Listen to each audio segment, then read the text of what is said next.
Thank you to everybody who's been sending in their weather questions. I'm going to turn it over to Oakleigh for her weather question.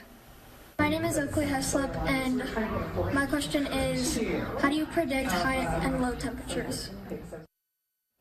Thank you, Oakleigh, for your weather question. We're looking at data collection, and that's the first step in how we start to predict high and low temperatures. We take surface observations, that's at weather stations on land or buoys at sea or in the ocean.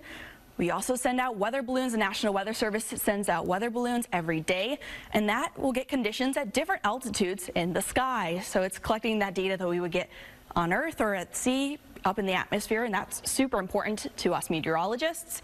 We also have satellites that get us a global view of what's going on Earth. That gives us cloud cover, looks at precipitation.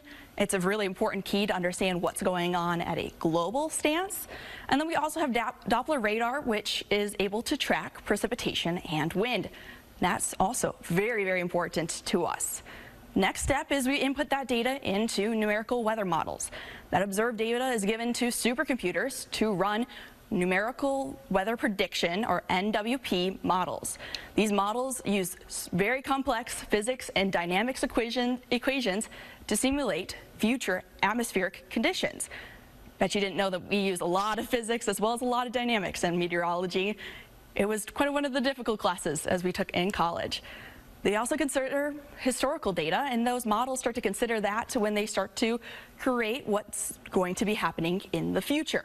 Obviously, this is all a prediction, so there is potential for that to change. Now, this is where us as local meteorologists come in and start to put out that data that you guys see. Human input remains very critical still, as weather models still have a little bit of a bias sometimes. Some of them will show more rain than others. Some of them might have temperatures that are a few degrees cooler than what it actually will be. And local meteorologists have that local knowledge of what's going on in their area and understand how these models might be biased towards specific areas. For high temperatures, we consider things like solar heating, and that's how much sun we get, and that's how warm we could potentially see our temperatures with, as the sun is really important to that. Cloud cover is important. If we have a lot of clouds, that sun can't reach the earth, we can't heat up as much. Wind and rain are also super important.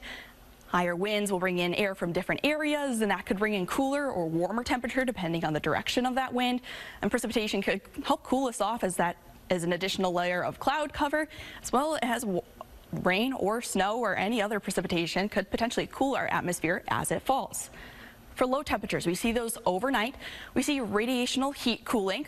Radiation cooling is what occurs at night. The Earth will release its heat and release it from the surface and let it go to space. So we see our temperatures start to drop, and cloud cover is super important in that. If we have a lot of cloud cover, that heat isn't allowed to escape as much, and that will keep our lows overnight a little bit warmer. Dew points also are something that we take into consideration when we look at lows. If the temperature and the dew points start getting super similar to each other or super close, then that will start to slow how cool we get at night, allowing it to stay warmer potentially.